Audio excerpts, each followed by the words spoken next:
Soyez les bienvenus à cette série de 4 vidéos du programme Introduction aux techniques bancaires dans l'Union monétaire ouest-africaine.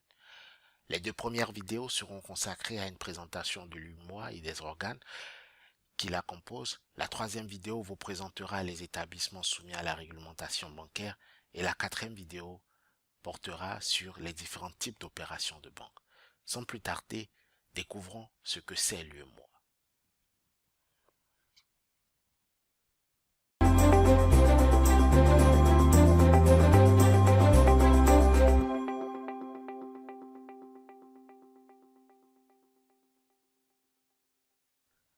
Qu'est-ce que c'est l'UEMOA? Pour mieux répondre à cette question, remontons à l'origine de sa création, plus précisément en 1959. En effet, en avril 1959, suite à la signature avec la France d'un nouvel accord de coopération dans lequel la France reconnaît le droit de disposer de leur propre monnaie et de leur propre institut d'émission, 6 États nouvellement indépendants que sont la Côte d'Ivoire, le Sénégal, le Bénin, ex-Dahomey, le Burkina Faso, ex-Haute-Volta, le Niger et la Mauritanie, vont décider de créer la Banque centrale des États de l'Afrique de l'Ouest. En 1962, ces 6 États, auxquels se joindra en 1963 le Togo, décident de créer l'Union monétaire ouest-africaine. L'UEMOA comprend actuellement le Bénin, le Burkina Faso, la Côte d'Ivoire, la Guinée-Bissau, le Mali, le Niger, le Sénégal et le Togo. L'UEMOA est une zone monétaire qui se caractérise par la reconnaissance d'une même unité monétaire, le franc de la communauté financière africaine, le franc CFA, dont l'émission est confiée à la Banque centrale des États de l'Afrique de l'Ouest.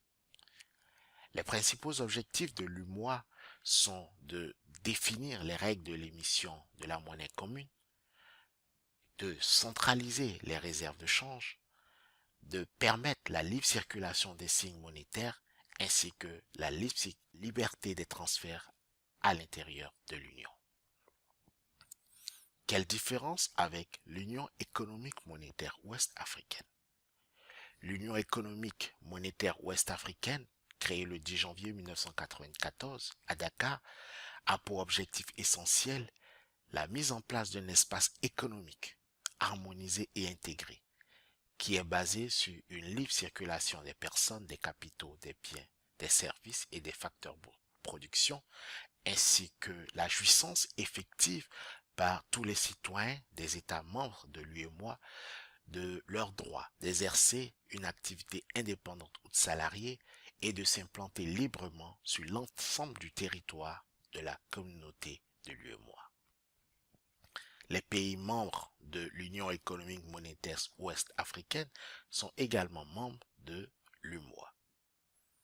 Pour assurer son bon fonctionnement, l'Union monétaire ouest-africaine s'est dotée de divers organes que sont la conférence des chefs d'État, le conseil des ministres, la commission bancaire, le conseil régional de l'épargne publique et des marchés financiers, l'agence UEMOA Titres. Quelles sont les attributions de ces différents organes de l'UEMOA? Ça sera l'objet de la seconde vidéo de ce programme déjà disponible sur notre page YouTube. N'hésitez pas à nous laisser vos commentaires et à partager cette vidéo. Si vous souhaitez être alerté de nos prochaines publications, n'oubliez pas de vous abonner à notre page. Merci et très bonne continuation.